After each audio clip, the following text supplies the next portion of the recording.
Hello students, कैसे हैं आप सब। आई होप आप बहुत ही अच्छे होंगे। Welcome to this channel Nanak education point. My name is Hina Takkar और आज हम क्लास 12th का बिजनेस स्टडीज का चैप्टर जो है डायरेक्टिंग पढ़ने जा रहे हैं। इससे पहले हमने काफी सारे चैप्टर्स खत्म किए हैं समरी की फॉर्म में। अगर आपने वो नहीं देखे तो प्लीज जाके देखें, उसको स्किप ना करें, क्योंकि आप लॉन्ग वीडियो स्किप कर देते हैं। मैं सबकी बात नहीं करी, पर मोस्टली स्टूडेंट्स यही करते हैं, शॉर्ट वीडियो देख लेते हैं, लॉन्ग नहीं देखते हैं। और लॉन्ग कोई इतनी बड़ी वीडियो नहीं है।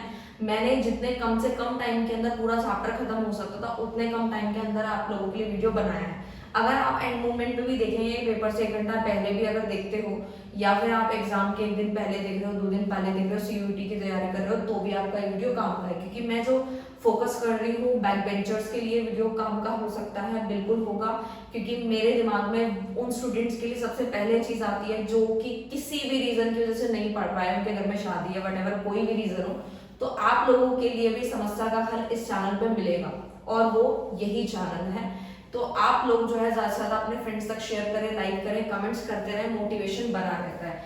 तो ठीक है, तो स्टार्ट करते हैं डायरेक्टिंग चैप्टर को। डायरेक्टिंग का मतलब होता है कि जो भी काम है, मतलब जो भी ऑर्गेनाइजेशन के गोल्स हैं, वो सब मिलके कैसे पूरा करेंगे। यानी कि कहने का सिंपल मतलब ये हुआ कि ऑर्गेनाइजेशन के अंदर जो हमारे मैनेजर्स वगैरह हैं, वो अपने से नीचे एम्प्लॉयज को क्या करेंगे, मोटिवेट करेंगे, गाइड करेंगे, इंस्ट्रक्ट करेंगे, ताकि हमारे सब मिलके अपनी ऑर्गेनाइजेशन के गोल्स को अचीव कर पाए। ठीक है, उसके बाद बात करते हैं डायरेक्टिंग के फीचर। इसको याद कैसे रखना है, DDC से याद रखना है, दिलवाले दुल्हनिया देखकर चले गए। इससे आपको याद रखना है, डेफिनेटली याद रहेगा।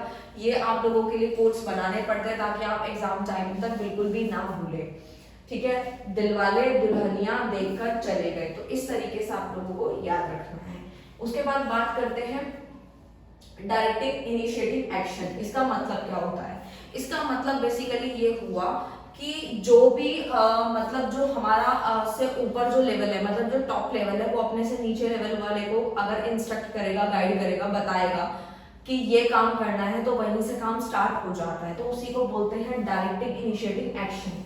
Okay, next one is directing take place at every level. Directing हमारे हर लेवल पे काम आता है, चाहे वो कोई सा भी लेवल हो। उसके बाद directing flow from top to bottom, ऊपर से लेके नीचे तक आता है। ये ऊपर से नीचे तक फ्लो करता है, क्योंकि टॉप लेवल जो होते हैं वो अपने से नीचे वालों को जो है काम देते हैं। ये नहीं है कि जो नीचे वाला पर्सन है वो ऑर्डर चला रहा है अपने से बड़े वाले मैनेजर को कि इधर आओ मैनेजर, इधर आओ, मेरा काम कर दो। तो कभी भी ऐसा देखने को नहीं मिलेगा। ठीक है ना, आपको भी आपको अगर मैं स्कूल से एग्जांपल से रिलेट करूँ, आप ऐसा होता है कभी कि आप स्कूल जा रहे हो ना, अपनी जो प्रिंसिपल को ऑर्डर दे रहे हैं कि नहीं, आज प्रिंसिपल को बोलेंगे कि ठीक है आज मैंने काम नहीं किया घर से, तो आप मेरा होमवर्क कर दीजिए। तो इस तरीके से नहीं होता है। तो इस तरीके से भी हम याद रख सकते हैं कि डायरेक्टिंग जो है ना, वो टॉप टू बॉटम होता है। क्लियर है? नेक्स्ट है कॉन्टिन्यूअस प्रोसेस है। डायरेक्टिंग चलता रहता है, रुकता नहीं है। कुछ कुछ फीचर्स तो इतने ज्यादा सेम है सबके अंदर, प्लानिंग में भी, ऑर्गेनाइजिंग में भी, स्टाफिंग में भी, डायरेक्टिंग में। तो प्लीज इतने सारे याद मत करो, आप लिख सकते हो। आधे से ज्यादा तो डिफाइन जब हम पढ़ते हैं उसी में से फीचर बन जाते हैं। और फीचर के अंदर आप लोगों को पता है मेरिट डिमेरिट जो होते हैं, डीमेरिट्स जो होते हैं, वो छुपे हुए होते हैं। तो आपका बस काम ही यही है कि अपना दिमाग लगाना और कम से कम याद करना। तो हो गया, आपको याद करने की ट्रिक भी पता लग गई। Next is element of directing. इसको याद करने की ट्रिक क्या है? क्योंकि पूरे चैप्टर के अंदर ये चारों चीजों पे इतना बड़ा डिस्कशन दिया हुआ है कि बच्चे सोचते हैं कि पता नहीं क्या ही दे दिया और इतना बड़ा चैप्टर है, हमसे तो याद ही नहीं हो रहा। मैंने उसको बहुत छोटा किया है, बहुत ज्यादा। एलिमेंट्स ऑफ डायरेक्टिंग, इसको याद करने का तरीका क्या है? देखो, इसको याद करने का तरीका मैं अभी बताऊंगी, लेकिन उससे पहले एक चीज समझो कि ये चैप्टर जो है ना, इन्हीं चारों चीजों पे ही बढ़ा चढ़ा के दिया हुआ है। इतनी डिटेल एक्सप्लेनेशन दी हुई है कि बच्चे सोचते हैं पता नहीं कौन सा चैप्टर में बढ़ा दिया। वैसे ही मैथ्स ने बड़ा दुखी कर रखा है, अकाउंट्स ने बड़ा दुखी कर रखा है कुछ बच्चों को कि कोविड में पढ़ाई तो हुई नहीं थी, 11th में मौज मार रहे थे, और 12th में अकाउंट्स ने इतना परेशान कर रखा है, वो PNL के क्वेश्चन नहीं हो पाते, तो PSR में परेशानी हो रही है। बहुत सारे बच्चों को ये प्रॉब्लम आ रही है। इनफैक्ट मैं अपने ऑफलाइन स्टूडेंट्स को भी देखती हूँ, तो वो लोग बोलते हैं मैम हम मैनेज ही नहीं कर पाते। तो मैनेज तो देखो आपको करना ही पड़ेगा कहीं ना कहीं जाके, बट स्टिल मैंने यहाँ पे आपको ट्रिक बताई है। और साथ ही साथ मैंने इस चैप्टर को इसीलिए छोटा किया है क्योंकि इसमें डिटेल डिस्कशन दे रखी थी। तो आप सिर्फ मेन समझिए, जो कि आप आराम से पेपर में बना के लिख सकते हैं। और इसको याद करने का तरीका क्या है? CMSL, यानी कि CM जो है वो सुंदर लड़का है। CM कैसे है? सुंदर लड़का। तो इस तरीके से आप याद रखें, क्योंकि बनाना पड़ता है। प्लीज हंसीएगा मत, अगर हंसी आ भी रही है तो कोई बात नहीं, आप भी हंस लेना, मैं तो हंसी रही हूँ। ये सब जो बनाती हूँ तो मुझे खुद इनफैक्ट हंसी आती है कि कोडिंग आप लोगों के लिए ऐसी ही बनानी पड़ती है ताकि आपको भी याद रहे। अगर मैं डायरेक्ट ऐसा कुछ लिख दूंगी जिसका कुछ बनता नहीं है तो फिर आप लोगों को भी सोचेंगे पता नहीं कितने सारे कोड थे, सब मिक्स हो जाएगा। तो अलग अलग बनाना पड़ता है ताकि आप लोगों को याद रहे। तो सीएम एसएल समझ गए, सीएम जो है वो सुंदर लड़का है, ठीक है। तो सी से मतलब है कम्युनिकेशन, एम से मतलब है मोटिवेशन, एस से मतलब है सुपरविजन एंड एल से मतलब है लीडरशिप। अच्छा, सबसे पहले बात करते हैं कम्युनिकेशन की। कम्युनिकेशन होता क्या है? कम्युनिकेट करना।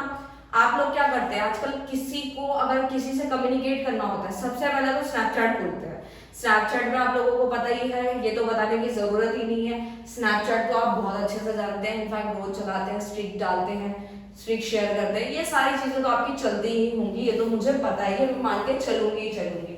इंस्टाग्राम पे आप लोग कनेक्टेड हैं, तो आपको एक दूसरे से जब बातचीत करनी होती है तो आप कम्युनिकेट करते हैं, तो वो ये क्या होता है, कम्युनिकेशन होता है। देखो ऑर्गेनाइजेशन के अंदर क्या होता है कि अपने व्यूज को एक्सचेंज करना, अपने आइडियाज को एक्सचेंज करना, मैसेजेस को, इंस्ट्रक्शन को, जो सारी चीजें होती है वो दो या दो से ज्यादा पर्संस के बीच में जब शेयर होती हैं, कोई भी व्यू, कोई आइडिया, तो वो क्या है, कम्युनिकेशन में आता है। कम्युनिकेशन दो तरीके का होता है, एक होता है फॉर्मल, एक होता है इनफॉर्मल।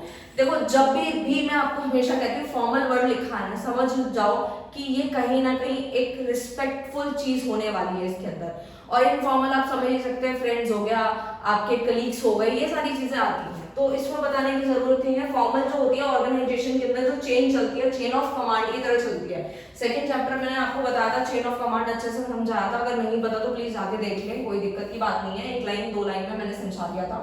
चेन ऑफ कमांड जो होता है बेसिकली चेन वाइज हर चीज चलती है, मतलब अगर कोई पर्सन है प्रॉपर चेन के साथ ए बी को बताएगा, बी सी, फिर ऐसे प्रॉपर चलता रहेगा, इस तरीके से काम होता है, प्रॉपर तरीके से होता है। कोई यहाँ पे कोई किसी से फालतू की टॉक्स नहीं होती, यहाँ पर कोई फालतू की मतलब गॉसिप्स नहीं होती, यहाँ पर ऐसी सारी चीजें फॉर्मल के अंदर नहीं देखी जाती। इनफॉर्मल में आता है नॉट ऑफिशियली, ऑफिशियल बातें नहीं होती हैं, जैसे फ्रेंड्स हो गए, कलीग हो गए, क्योंकि आप देखते होंगे जैसे आपके स्कूल में फ्रेंड्स बन जाते हैं और स्कूल से घर जाते वक्त आप कभी भी स्कूल की पढ़ाई की बात तो बहुत ही कम करते हैं, सबसे ज्यादा तो ये बात करते हैं कि हाँ भाई कोई घूमने की जगह बता दे, हाँ मुझे भी घूमने जाना है, और तू कहाँ घूमा, कौन सी मूवी देखी, क्या कर रहा है, कौन सी आईडी है, मैं भी तुझे फॉलो करती हूँ, ये सारी चैटिंग्स जो, ये सारा जो बातें गॉसिप जो चल रही है, ये सारी इनफॉर्मल में आप लोगों के आती है। तो ऐसी ऑर्गेनाइजेशन के भी होते हैं, जितने भी कलीग्स होते हैं वो भी अपनी इनफॉर्मल तरीके से बातें करते हैं, कहीं ना कहीं फ्रेंड्स बन जाते हैं, घूमना फिरना उनका चलता रहता है और बस होता रहता है इस तरीके से, तो वो इनफॉर्मल है। Next is motivation. मोटिवेशन मतलब नाम से क्लियर हो रहा है, मोटिवेट। मोटिवेट क्या होता है, मैंने इसका बेस्ट एग्जांपल ये लिखा है कि जब आप मतलब मेरे क्या मतलब इनफैक्ट अपने चैनल पे नानक एजुकेशन पॉइंट पे आप लोग कमेंट्स करते हैं, तो मतलब ऐसा लगता है, मतलब मैं ज्यादातर तो कोशिश यही करती हूँ कि जैसे ही आपका कमेंट आया है उसका विद इन अ मिनट आपको रिप्लाई दे दूं, बट कभी कभी होता है मैं क्लास ले रही होती हूँ तो टाइम नहीं लग पाता है, कभी बिजी होती हूँ, बट मोस्टली केसेस में सबका रिप्लाई मिलता है। इनफैक्ट कुछ स्टूडेंट होते हैं जो आर तेरा पता नहीं किसका मीनिंग भी नहीं होता, वैसे कमेंट कर देते हैं, स्टिल मैं वो भी लाइक कर देती हूँ, क्योंकि आपने इतनी मेहनत करके कमेंट किया होता है ना, तो फिर वो चाहे जैसा मर्जी लिखा हो, मुझे वो भी बहुत अच्छा लगता है, ठीक है, तो वो चीज रहती ही है। तो मोटिवेशन कहाँ से आता है, जब भी हमें कोई अच्छा बोलता है, कोई जैसे बहुत सारे बच्चे हैं जो कमेंट करते हैं शॉर्ट वीडियो में, मैम थैंक यू, बहुत अच्छी राइटिंग है, वैसे इतनी अच्छी हैंड राइटिंग है नहीं मेरी, क्योंकि डिपेंड करता है कि मैं अगर जल्दी जल्दी लिख रही हूँ तो मेरी जो राइटिंग होती है वो थोड़ी सी खराब हो जाती है, बट मैं आराम से लिखती हूँ तो बहुत अच्छी भी आती है, जैसे नोट्स में लिखना पड़ता है, तो डिपेंड करता है। तो बहुत सारे कमेंट्स आते हैं, अच्छे अच्छे कमेंट्स पे इतना मोटिवेशन मिलता है कि मन करता है कि सारा दिन वीडियो बनाओ, सारा का सारा दिन वीडियोस बनाते ही रहो आपके लिए, और एक नया कंटेंट, जिस तरीके का कंटेंट दिमाग में आता है उस तरीके का कंटेंट आप लोगों तक प्रोवाइड किया जाए, वो भी बिना किसी दिक्कत के। तो मोटिवेशन यही होता है, तो ये ऑर्गेनाइजेशन में भी जरूरी होता है, जैसे विल टू वर्क होता है, जैसे अब और कैसे मतलब एम्प्लॉयज को मोटिवेट किया जा सकता है, उनको कमीशन दे दी, उनको पर्क्स दे दी, उनको बोनस दे दिया, क्योंकि सैलरी तो उनकी फिक्स है कि सैलरी उनको मिलेगी, वेजेस भी उनको मिलेगी, बट और मोटिवेट करने का तरीका यही होता है कि मैनेजर उन्हें मोटिवेट करे, ये नहीं कि बोले कि नहीं भाई तेरे से तो होना ही नहीं है, तू तो अपने घर ही चला जा या चली जा, तो इस तरीके से नहीं होना चाहिए, इससे इंसान मोटिवेट नहीं होता, डीमोटिवेट हो जाता है। तो हमें अपनी ऑर्गेनाइजेशन को चलाने के लिए जो मैनेजर्स हैं, एचआरस हैं, वो हमें मोटिवेट करते हैं इसको अपने से नीचे वाले लेवल को, ताकि वो अच्छा काम करें और अपने टारगेट को अचीव करें। तो कमीशन वगैरह ये सब देना होता है। नेक्स्ट आता है सुपरविजन। सुपरविजन का मतलब क्या होता है? देखो, सुपरविजन का मतलब ये होता है observing and watching the employee, supervise करना। जैसे कि अगर आप क्लास का, मैं आपको एग्जांपल देती हूँ, आप स्कूल जाते हैं, टीचर सबसे ज्यादा किसको सुपरवाइज करती है? या तो जो बच्चा बहुत शरारती होता है या फिर बहुत ज्यादा इंटेलिजेंट होता है। ज्यादातर ध्यान जो रहता है, अगर उन्हें कोई कॉन्सेप्ट समझाना है, तो सबसे ज्यादा जो बच्चा इतना जल्दी कैच नहीं कर पाता, बैक बेंचर्स पे उनका ध्यान पूरा रहता है टीचर्स पे। नाम तो यूं रटे रहते हैं टीचर्स को कि यार भाई सीधा खड़े हो जाओ।